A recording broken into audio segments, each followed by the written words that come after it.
Let me start with a story of a young boy who was simply amazed to find Christ in all the scriptures through his father's preaching and teaching.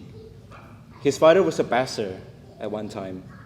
Even the church, my church, is named Haris Ministry in Jakarta, Indonesia, even did a weekly Bible study using a book titled Kingdom Prologue by Meredith Kline.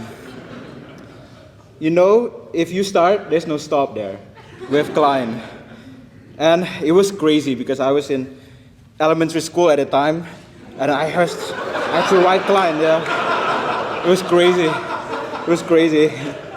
For some of you who are not very familiar with Kline, when you read him, you might wonder which language he's using when he was writing that book. Yet, unfortunately, the preacher, his dad, died when the boy was still in high school. But his dad's death didn't stop him to still be thirsty for finding Christ throughout the scripture.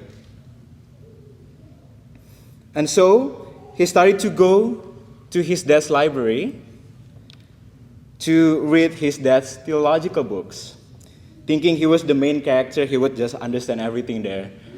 Of course, he didn't understand anything eventually, but he started his love for theology there from his father's books as he kept reading and reading.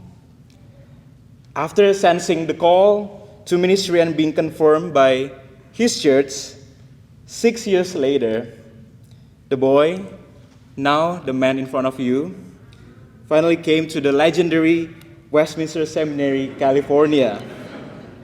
I remember when I first took an Uber here, the Uber driver said, "Okay, so we are going to Westminster Cemetery."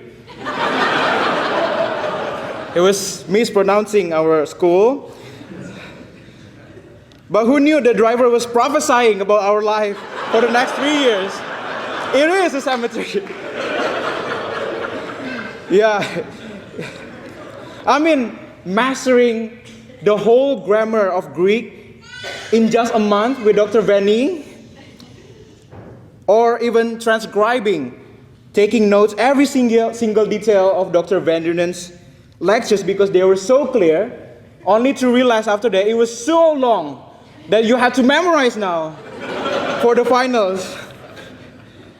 Or making a digest for the PT departments of the Puritans who didn't know how to stop a sentence. You can see the result here with the gray hair that I have here. You can check there later probably. But it's tough. It's hard. It's rigorous. But at the same time, it's amazing. I remember one time Dr. Clark was asking a question in class in ancient church, and I was trying to answer. By that time, my voice was too soft. I answered like, proclamation, proclamation. And then he said, "Speak up if you want to be a pastor." The next thing I knew was that Reverend Kill commented in my oral communication class that my voice was too loud now. It's hard. It's hard as Pascal. It's hard. But just like you want a doctor to know his stuff, you also want a pastor to know his stuff. And therefore, there's no regrets. There's no regrets.